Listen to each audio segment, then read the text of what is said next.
Astro సిండికేట్‌లో మీ personal and business promotions కోసం కింది నంబర్‌కు కాంటాక్ట్ చేయండి.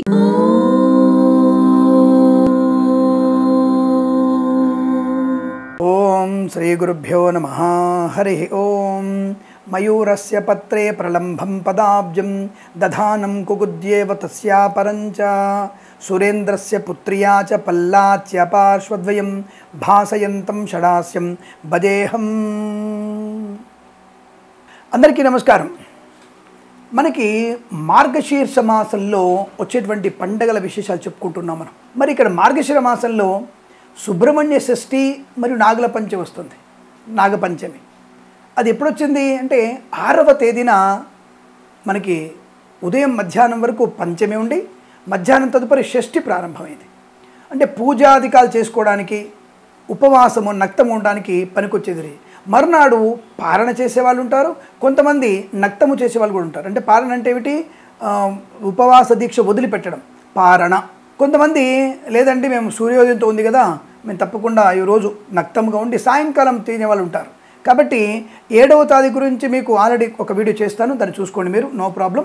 ఇప్పుడు మాత్రం మనకి 6/12/2024 శుక్రవారం రోజున మనకి శ్రవణ నక్షత్రంతో ఉన్నటువంటి ఒక మంచి తిథి. అంటే మధ్యాహ్నం వరకు పంచమి తిథి ఉండి మధ్యాహ్నం తదుపరి మనకి షష్ఠి తిథి ఏర్పడింది. పూజాధికాలకి ప్రదోషకాలం విశేషమైంది, ప్రతిసారి చెప్తూ ఉంటాను నేను. కాబట్టి ఈ రోజున కూడా మీరు ఎవరైతే పితృదోషము, సర్పదోషం, మన వీడియో చేసాం, చాలామంది చూసే ఉంటారు. పితృదోషం ఎలా ఉంటుంది, సర్పదోషం ఎలా ఉంటుంది, చక్రాలు వేసి కూడా చూపించాను మీకు, నేను బాగా గుర్తుపెట్టుకోండి. ఆల్రెడీ మన యొక్క ఛానల్లో అవి రన్నింగ్లో ఉన్నాయి. మరొకసారి చూసి ప్రయత్నం చేయండి. పితృదోషం ఏ రాష్ట్ర వారికి, ఏ లగ్నం వారికి ఎలా ఉంటుంది, లగ్నం నుంచి ఎలా ఉంటుంది, నాగదోషం ఎలా ఉంటుంది, అలాగే కాలసర్పదోషం ఏంటి, ఆ 3 దోషాలు ఉన్న వాళ్ళు ఈ రోజున తప్పనిసరిగా మనము ఈ యొక్క సుబ్రహ్మణ్య షష్ఠి నాగపంచమి రోజున పూజలు చేసుకోవాలి. ఇందాక నేను ఒక శ్లోకం చెప్పాను కదా, ఆ శ్లోకం నిరంతరం చెప్పుకున్నా సరే ఆ మయూర వాహనుణ్ణి తలుచుకుంటే చాలు మనకి అనుకూలవంతమైనటువంటి శుభయోగాలు.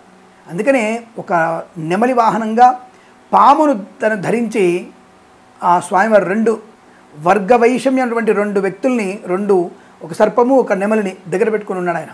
అంటే రెండింటినీ కంట్రోల్ చేయగలిగే కెపబిలిటీ ఆయనకు ఉంటుంది.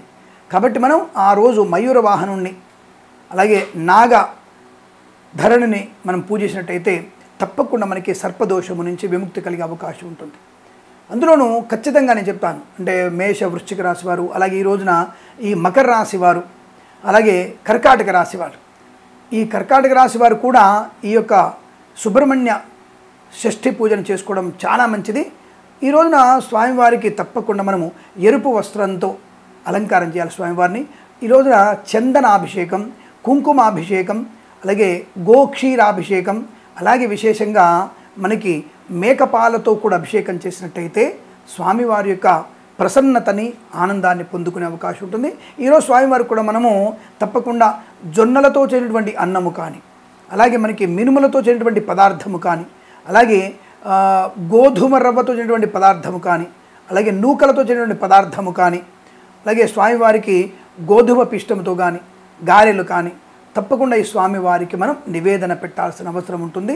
చలివేడి, అలాగే బెల్లము, తెల్ల నువ్వులతో చేసినటువంటి ముద్ద కూడా స్వామివారికి నివేదన చేయవచ్చును. ఈ పదార్థాలు నివేదన చేసి 10 మంది భక్తులకి ప్రసాదంగా వితరణ చేయాలి. ఈరోజు వీలైనంత వరకు ఎవరికైనా సరే చిన్నపిల్లలకి నెమలి, అంటే వెండి నెమలి బొమ్మల్ని మనకు ఇస్తే, లేదంటే ప్లాస్టిక్ అయినా సరే, కనీసం అంటే ప్లాస్టిక్ నేను వాడొద్దంటా నేను, వీలైతే స్టీల్ లాంటివి, నెమలి, ఈ కుంకుమ బండి లాంటివి కూడా మీరు మనకి అందరికీ కానుకగా ఇవ్వచ్చును.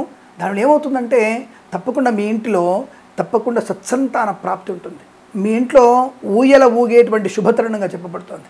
ఈ 6/12/2024 రోజున శుక్రవారం రోజున విశేషం. ఈరోజు అమ్మవారి తన తల్లిగారి శుభమైన రోజున తను ఆవిర్భవించడం, ఆ స్వామివారి పూజ చేసుకోవడం వల్ల ప్రయోజనం బాగుంటుంది. తల్లి కొడుకుల యొక్క కృపా కటాక్షలు మన ఇంట్లో ఉండి మన యొక్క అనుకున్నటువంటి కార్యసిద్ధి పొందుకునేటువంటి అవకాశం ఉంటుంది. కాబట్టి తప్పకుండా మేష వృశ్చిక మకర కుంభరాశుల వారు తప్పకుండా ఈ యొక్క పూజాధికారుల్లో పాలు పంచుకునే ప్రయత్నాన్ని చేయాలి. రేపటి రోజున మీకు, అంటే రేపు సప్తమితో ఉన్నటువంటి దాంట్లో మరొక విశేషం గురించి మీకు చెప్పే ప్రయత్నం చేస్తాను. అలాగే రేపటి వీడియో కోసం ఎదురు చూడండి. ఈరోజు మా తప్పకుండా మీరు నక్తము, అలాగే ఉపవాసము ఉన్నటువంటి ప్రక్రియ ఈరోజు తప్పకుండా మీరు ఈ యొక్క సుబ్రహ్మణ్య దేవాలయ దర్శనం చేసుకోవాల్సిన అవసరం ఉంటుంది. సుబ్రహ్మణ్య స్వామి స్తోత్రాలు చదువుకోవడం వల్ల అనుకూలత ఉంటుంది.